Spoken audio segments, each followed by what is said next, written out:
want to show you a video. This video is about how I read Tradestation Performance Summaries. There's a lot of numbers here. Want to just show you a quick and easy way to look at the most important numbers and what all you can find from the Tradestation Performance Summaries. We're looking here at the last trade on my gap fill ADD. It's a free strategy that I have on my website currently. And when I pull up the Tradestation Performance Summary for this, put this in this window here so you can see this. You see this is the basic performance summary tab. You see at the bottom there's several different tabs. This is one of the first tabs I'll look at. I like to look at the performance summary as well as the performance graph. So what you can do is you can take a look at the performance summary and you can see the total trades, both long and short. You can look at the net profit, average trade net profit. This is one of the numbers I look at. I want this number to be above 50 bucks for day trades, and this one's at 90, which is really good. This is the last 2 years on gap fill ADD. Profit factor above 2 is good. 1.5. Most of the time, most strategies, it's hard to get them above 1.5. When you get it above 1.5 to 2.0, you're doing pretty good. And then look at the drawdown, 15, 12, 50. And then you compare the total profit over the drawdown. So look at this number, 565.29. So when I make a change in my strategy, the first three things I'll look at, first 2 or 3 things I'll look at, probably 4 things, is I'll look at this net profit as a percentage of drawdown, see how it affected that. Then I'll look at this number right here, average trade profit. Then I'll look at the percent profitable, 78%. It's really good. And then the profit factor. So those numbers, these 4 numbers, profit factor, percent profitable, return over drawdown, and average trade profit are the ones I look at the most. And so if you're starting out, that's what you want to look at. You want to look at the equity curve and check that out. And so if you're just starting out, just focus on those numbers. If you've been doing this a while, or you want to look at some more numbers, you can expand this down, and you can look at all kinds of performance results. You get the Sharpe ratio. You need, I think, 3 to 5 years. If you click on each of these two, it'll tell you what they are. It'll define it. So you can define what each of these are. You can spend a lot of time analyzing these results.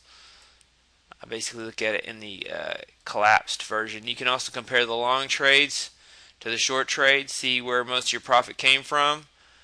As you can see in this example, we get the average trade profit on the long trades at 128. Short trades are 67. But about the same number, let's see, approximately the same number of trades. Well, quite a few more short trades, 58 short trades versus 36 long trades. 88% on the long side. So if you only wanted to trade the long side, you wouldn't trade that often, but when you did, you'd have pretty good odds based on this report. These are historical performance summaries. These are not real trades. This is new research. You can also look at trade analysis. This gives you, I like to look at this right here at the bottom. Winning series, you give up to 14 winners in a row. That only happened once. 9 winners in a row happened once. 6 winners in a row happened 3 times. Losing series, you can see, 1 losing trade in a row. That happened 12 times. You never had more than 3 losing trades in a row. So during a high, you've got a strategy that's 78% profitable. You're not going to endure more than 3 losing trades in a row in the past. So you can use that as a benchmark for future reference. If you get, you can also look at this and say, you know what, I'm going to wait for 1 losing trade. So when I have 1 losing trade, then I'm going to start, because that's happened 12 times. And that's a good entry point. Some people like to get in a drawdown. Some people like to start out after a certain number of losers. You couldn't wait for too many losers on this one, or it wouldn't happen that much. You would never get in. So that's what I look at. There's a lot of extra trades. Average time in the trades, average time between trades, average time between trade profit peaks. You get your trade list. You can look at all the trades that were taken.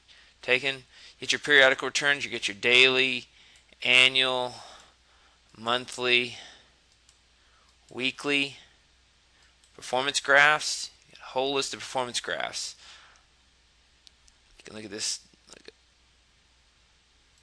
There's a detailed equity curve area, monthly, all the way average profit by month.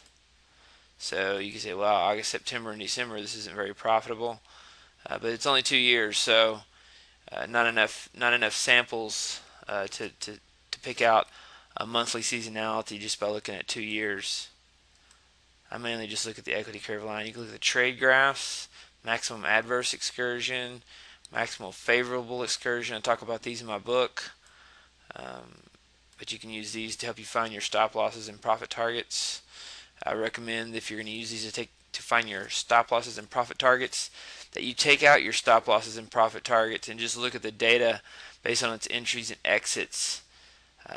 But more on that later in another video and also in my book. So that's the quick way to look at these Tradestation Performance Summaries. That's the video for today.